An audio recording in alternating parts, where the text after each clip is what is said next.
Bruno Darro est avec moi. Bonsoir Bruno. On peut Bonsoir, dire qu'on est à 2 mois du 3e sommet Turquie-Afrique qui doit se tenir donc à Istanbul. Le chef de l'État, en tout cas, effectue ce voyage de 3 jours. Il y a un objectif commercial, Bruno, mais on peut dire qu'il y a aussi un objectif sécuritaire, une sorte de politique de puissance. Oui, objectif commercial, mais ça, c'est pas récent. Disons que ça fait quand même quelques années maintenant que la Turquie entretient de très bonnes relations commerciales avec un certain nombre de pays africains. Donc là, cette visite, c'est l'occasion de les porter plus haut. Vous avez évoqué l'Angola. Les échanges sont actuellement à un peu moins de 200 millions. On va les porter à 500 millions de dollars. Donc oui, le commerce est important, mais le sécuritaire aussi, avec la vente d'armements, notamment aux pays qu'ils réclament, notamment des drones de surveillance pour évidemment lutter contre la menace terroriste et djihadiste. Mais il y a plus globalement, c'est un peu à ça qu'on assiste dans cette visite, le passage à une stratégie un peu globale, commerciale, sécuritaire, diplomatique, une vraie panoplie complète, si vous voulez, de soft power de la part d'un pays, la Turquie, qui veut être un partenaire pour l'ensemble du continent. Et vous l'avez dit, un partenaire qui se place en fait sur un pied d'égalité. Erdogan parle d'un partenariat gagnant-gagnant. Alors sur le côté commercial, ça fait déjà pas mal de temps que les Turcs disaient, bah, écoutez, entre les produits européens qui coûtent cher et les produits chinois qui ne sont pas de très bonne qualité, il y a les produits turcs. Bah, en diplomatie, c'est un peu pareil. Pas trop cher et de bonne qualité. Voilà.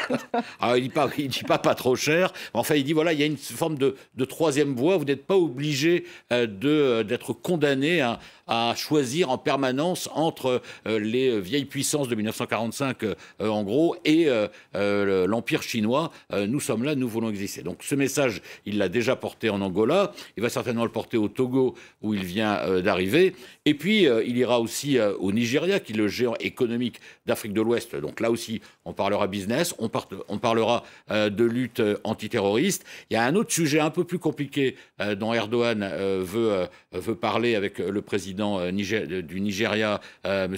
Buhari, c'est évidemment l'organisation du prédicateur Fethullah Gülen, parce que ça, c'est sa bête noire, et son organisation, Fethullah Gülen, est très très influente en Afrique. Donc jusqu'à présent, certaines écoles. Voilà, il y a beaucoup d'écoles notamment. Alors jusqu'à présent, les entretiens avec le président nigérian sur ce thème ont été un peu tendus, parce que le président du Nigeria a trouvé qu'il s'interférait un peu trop dans les affaires internes du Nigeria, mais enfin, il va certainement revenir à la charge. Quoi qu'il en soit, vous voyez une stratégie tous azimuts, stratégie globale. Donc en Afrique centrale, on l'a vu, en Afrique sahélienne également. En Afrique du Nord aussi, ne l'oublions pas, hein, la Turquie a été très influente en Libye, hein, en soutenant le gouvernement reconnu par la communauté internationale. Elle a connu quelques déboires en Égypte et en Tunisie, puisqu'elle était très proche du parti Ennahda en Tunisie et des frères musulmans en Égypte. Mais quand même, globalement, elle est sur un axe de stratégie conquérante, on va dire. Stratégie conquérante, et bien sûr, ça gêne ces anciennes puissances dont elle parle, la Turquie, en premier lieu la France.